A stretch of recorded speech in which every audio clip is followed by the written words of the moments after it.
Waga FM, la matinale info.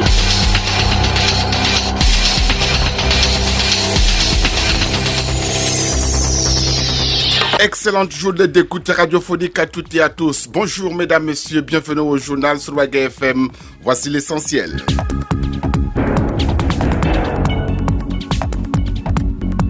Après la remise de leur rapport d'activité au Premier ministre du Burkina, Paul Kabatieba, les responsables de l'autorité de régulation de la commande publique étaient face à la presse. Explication dans un instant.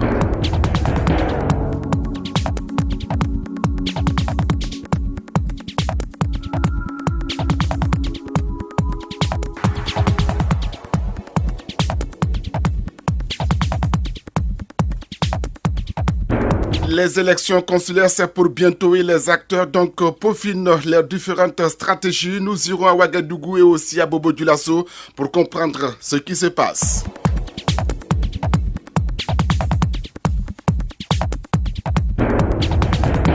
Pourquoi les Américains ont préféré Donald Trump à Hillary Clinton? Les Burkinabés nous diront.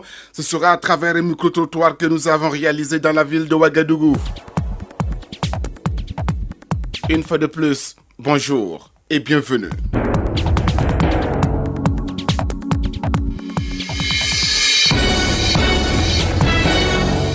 Salif Kaboré à la présentation suite à la remise officielle du rapport d'activité 2015 de l'autorité de régulation de la commande publique au chef du gouvernement burkinabé, le Premier ministre Paul Kabatieba. Et rappelez-vous, c'était le 7 novembre dernier. Les responsables de cette structure étaient face à la presse. Il s'agissait donc pour ces responsables de donner plus d'éclairage sur les activités réalisées par l'autorité. Explication avec vous, Franck Aressé de GFA. Ce rapport, deux éléments essentiels sont à souligner car il nécessite une attention particulière. D'abord, le programme d'activité, ensuite certaines décisions prises par l'autorité de régulation. Draman Milogo, président de l'ARCOP. Le volume total des marchés conclus en 2015 pour cette catégorie d'autorités contractantes s'établit à 194 milliards 262 millions 446 667 francs CFA pour 501 procédures lancées. La répartition des marchés par type de procédure indique une proportion des procédures par entente directe de 19,36% en volume et 27,65% en valeur. S'agissant donc du renforcement des capacités des acteurs, 18 sessions de formation ont été organisées au profit de 1129 participants. En matière d'appui conseil aux acteurs de la commande publique, 15 demandes d'avis techniques ont été reçues et traitées. Aussi, 7 dossiers standards nationaux d'acquisition issus de la transposition des décisions de l'UEMOA ont-ils été adoptés par arrêté du ministre en charge des Finances. En matière de discipline, 2 entreprises ont été exclues temporairement de la commande publique en 2015, portant à 3 le nombre total d'entreprises suspendues au 31 décembre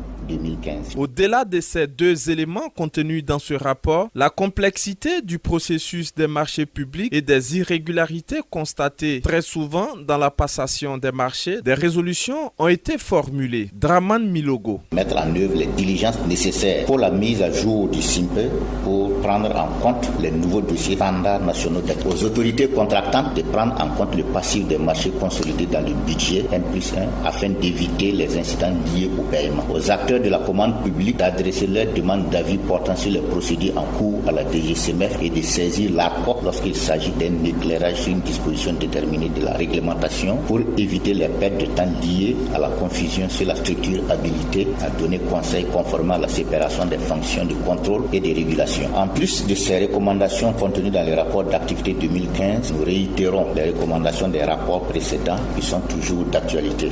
Et ce sont la lutte contre la fraude et le faux dans les marchés publics. C'est entouré des membres du secrétariat permanent de l'ARCOP que le président de cette structure de régulation des marchés publics au Burkina Faso a animé cette conférence de presse de publication du rapport d'activité au titre de l'année 2015. Merci beaucoup Franck Aressé de GFA. Bon séjour à Koudougou. Vous vous retrouvez ce matin pour l'élection du bureau exécutif de la Fédération burkinabé de football. Les acteurs de l'économie burkinabé se préparent aux élections consulaires du 13 novembre prochain.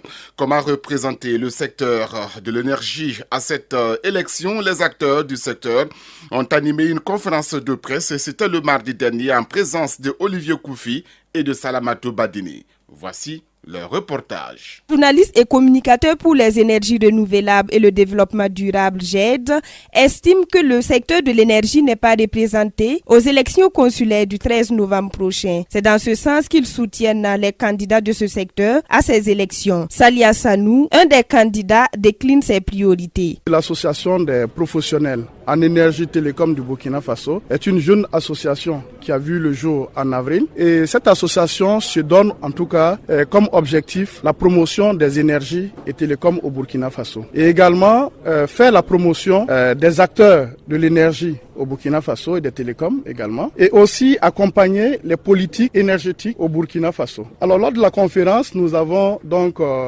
essayer de développer sur nos priorités, mais pour faire l'économie de ces priorités-là, il faut dire dans un premier temps que nous accordons une place importante à la formation des métiers du BTP. Parce que nous pensons que sincèrement, si nous voulons en tout cas des professionnels, des ouvrages de qualité, cela passe par la formation en tout cas professionnelle. Des métiers du BTP, il y en a beaucoup. Donc, en passant par l'électricité, les métiers de télécom, les métiers de peinture, les métiers de menuisier, les métiers de soudeur et d'autres métiers du BTP qui pourront, à notre avis, en tout cas, permettre d'absorber le chômage au Burkina Faso. L'autre priorité également, c'est d'avoir une place des énergies au niveau de la Chambre de commerce. Parce que nous avons constaté que le secteur de l'énergie n'est pas représenté au niveau de la Chambre de commerce. Le secteur de l'énergie est sensible et tous les votants doivent porter leur voix pour défendre les sociétés privées du Burkina, selon Salia Sanou. Nous pensons que cette organisation, l'organisation de ces élections, pourra au fait permettre d'avoir des hommes d'idées au niveau de la Chambre de commerce. Et ces personnes-là doivent être capables de défendre ce secteur privé qui doit jouer vraiment son rôle. Et nous pensons et nous invitons en fait tous les électeurs à aller massivement voter le 13 novembre pour que au soir là, ce soit véritablement des hommes et des femmes capables de soutenir le privé burkinabé. Outre les GED, la SOTEMA et l'AETE sont des sociétés privées du secteur de l'énergie qui soutiennent les candidats du dit secteur. Merci Olivier Kofi et Salamatou Badine. Rendons-nous dès à présent à Bobo-Dioulasso où là-bas la bataille est très rude et les acteurs étaient face à la presse. Hier mercredi, explication avec Abdoulaye Ouattara. De l'aéroport international de Bobo-Dioulasso, la reprise du transport journalier du train voyageur entre Ouagadougou et Bobo-Dioulasso, voire entre Ouagadougou et Abidjan, la modernisation du marché central de Bobo-Dioulasso et la construction de marchés dans les arrondissements de la ville de Bobo-Dioulasso, en un mot, œuvrer pour la relance économique de Bobo-Dioulasso, c'est ce que Ousmane Sanou, candidat aux élections consulaires de la Chambre de commerce à Bobo-Dioulasso, entend défendre et ce ne sont pas les adresses qui manquent, a-t-il expliqué. Les Américains, les Européens, et j'ai des partenaires dans ces pays, c'est les invités, pas que l'ambition du commerçant, ça se limite au marché central de Bobo. Il faut que le commerçant de Bobo se dise, au-delà de Bobo, je peux avoir des clients dans la sous-région. Mais pourquoi autant d'engagement pour la chambre consulaire? Ousmane Sanou s'explique. La volonté première qui m'a poussé, c'est d'apporter ma contribution à l'essor économique, au développement du secteur informel, qui est à la base de l'économie. Si vous voulez impulser un dynamisme nouveau, croissance réelle au niveau économique, ça part de la base. Les jeunes commerçants de la ville de Bobo-Dioulasso ont assez de problèmes et Ousmane Sanou entend travailler à les accompagner. On a aussi ambition de mettre en place une fondation à l'endroit des jeunes opérateurs économiques, afin que, à tout moment, les opérateurs économiques qui sont dans le besoin d'accompagnement puissent s'adresser à cette fondation. Pour atteindre son objectif, Ousmane Sanou dit faire en sorte que les acteurs du petit commerce se forment pour être plus actifs et convaincants. Il faut que les commerçants ici ils acceptent d'apprendre à se former, à suivre des formations de temps en temps. Donc nous allons mettre l'accent sur la formation. Ils sont au total 9 candidats pour 2 postes de membres consulaires pour la sous-section petit commerce. Ousmane Sanou a fait le tour successivement chez le grand imam Djenepo, le chef de Darasso, le chef de Djoula et le grand imam de Djilasoba pour demander leur accompagnement et leur bénédiction.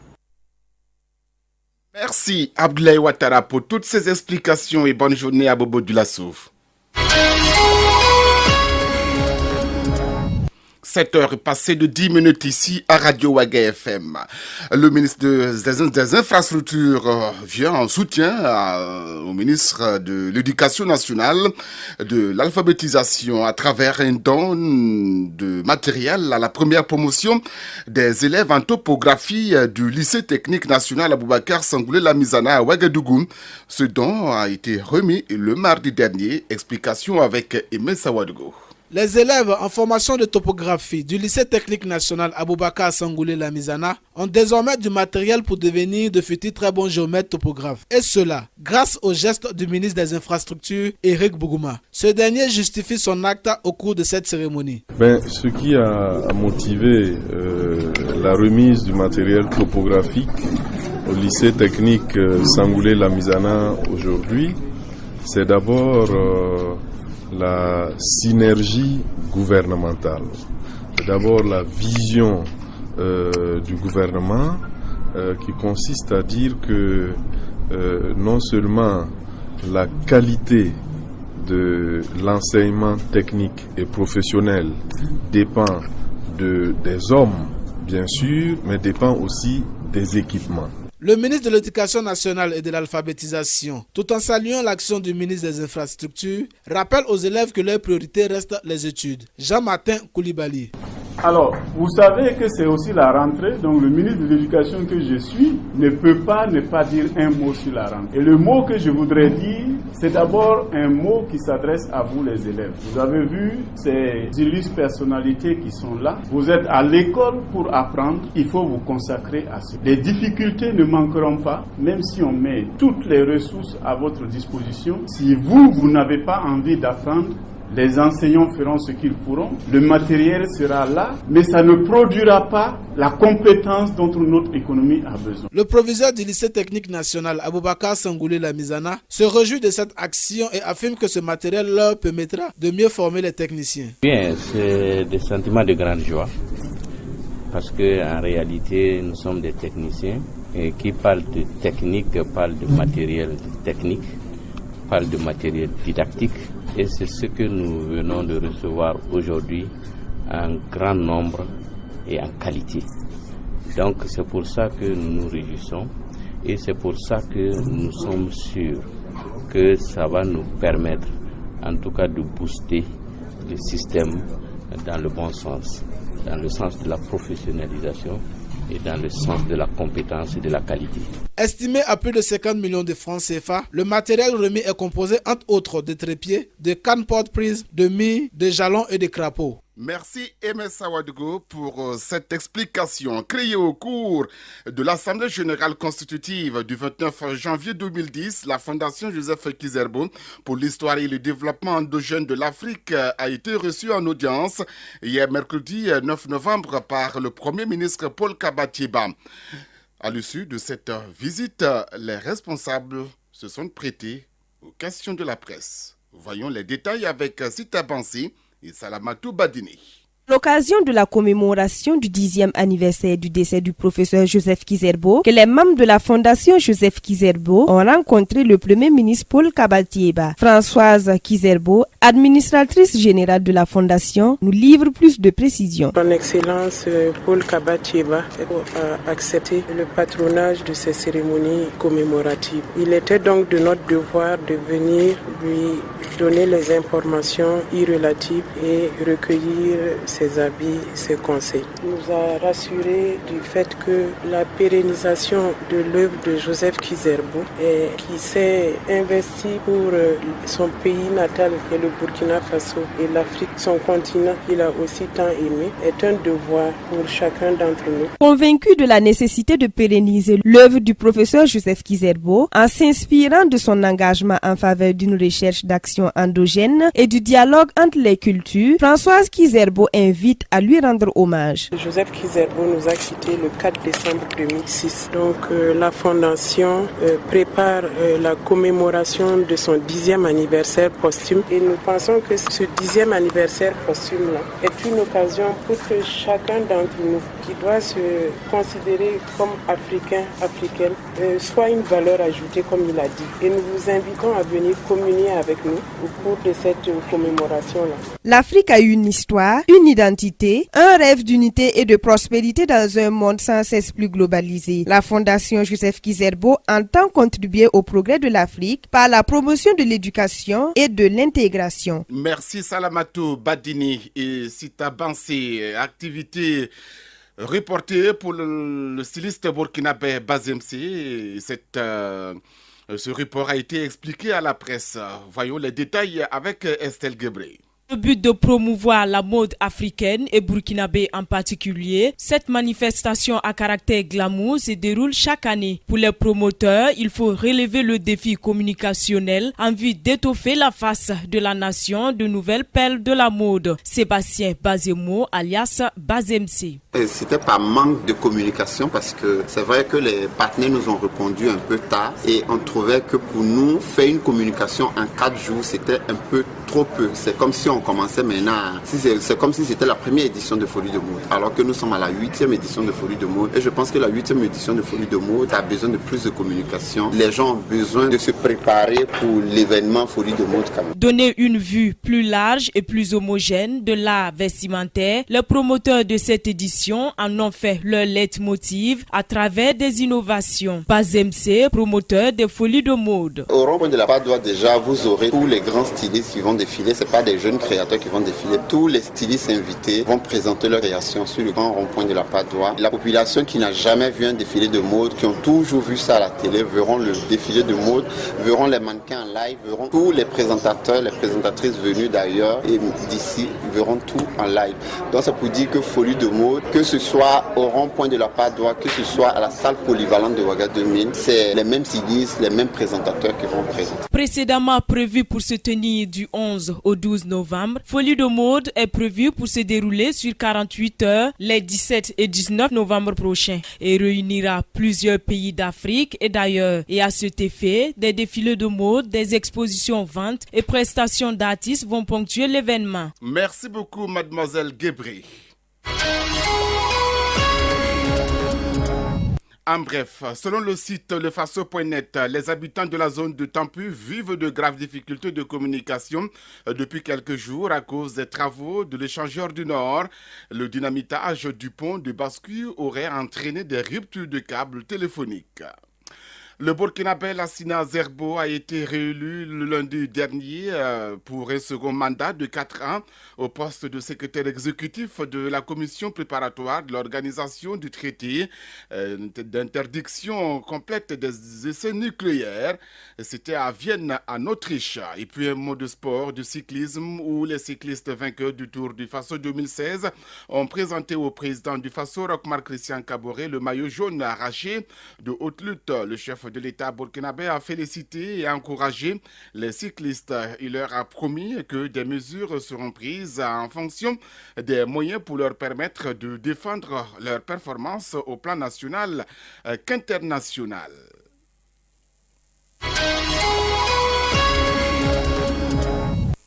Les Américains ont voté le mardi dernier pour élire le 45e président des États-Unis.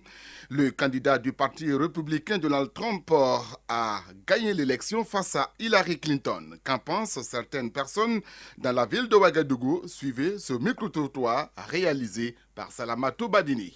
L'élection de Donald Trump à la tête des États-Unis constitue un non-événement pour certaines personnes ici à Ouagadougou. Nous avons été témoins de ce que nous pouvons appeler quelque chose d'inattendu. Maintenant que c'est arrivé, il faut accepter ça et savoir que Trump est un homme d'État. Il n'est plus le Trump qu'on peut dire que c'est un homme d'affaires parce qu'il a eu un autre regard et il n'y a rien, il n'y a pas de cataclysme. Si vous êtes même aux États-Unis, on ne parle même pas de l'Afrique comme ça, hein, c'est tout l'Afrique francophone, que ce soit Hillary, que ce soit Trump, bon, moi ça m'est égal. Pour l'élection de M. Donald Trump du Parti républicain, je pense que c'est le choix du peuple américain. Il n'y a pas grand-chose à dire là-dessus parce que nous sommes au loin. C'est le côté spectacle ou bien on se fie au sondage. Mais l'Américain qui vit au jour le jour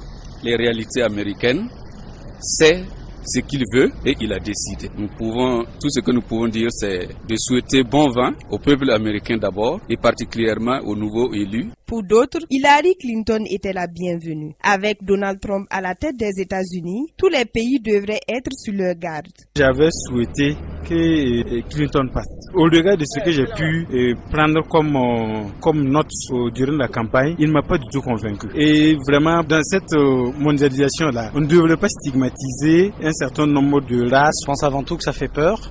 Je pense aussi que c'est révélateur d'une crise mondiale profonde, où il y a de plus en plus de gens pauvres et de plus en plus de gens qui sont laissés pour compte et dont les politiciens ne s'intéressent pas. Je pense qu'on a beaucoup d'exemples partout dans le monde et que ça arrive de plus en plus, peut-être demain le Front National en France. Donc je pense que c'est un message envoyé à tous nos dirigeants pour vous dire préoccupez-vous de votre peuple, parce que si vous ne le faites pas, c'est quelque chose qui peut arriver dans n'importe quel pays. Pour les migrants, ça serait un calvaire. En tout cas, si moi je suis là-bas sans papier, je pense qu'il serait mieux mes bagages et puis rejoindre mon pays, parce que ça ne sera pas simple. Ce que nous souhaitons, c'est que les intérêts des Africains soient pris en compte durant les 4 années à venir par la politique des républicains. Justement, c'est la grosse question qui se pose. Quelle sera l'attitude du nouveau maître du monde envers l'Afrique? Merci beaucoup, Salamatou Badini. FM, Ouaga FM, la matinale info. C'est ici que l'on s'arrête pour ce journal. Merci à toutes et à tous de m'avoir suivi. N'oubliez pas, l'élection du nouveau bureau exécutif de la Fédération burkinabé de football, c'est à partir de 8h à Koudougou. Bonne élection. À vous.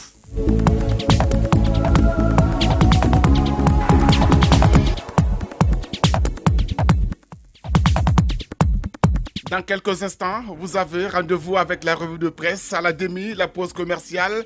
À 45, nous allons commenter l'actualité et le retour de l'info. C'est à 8h, temps universel.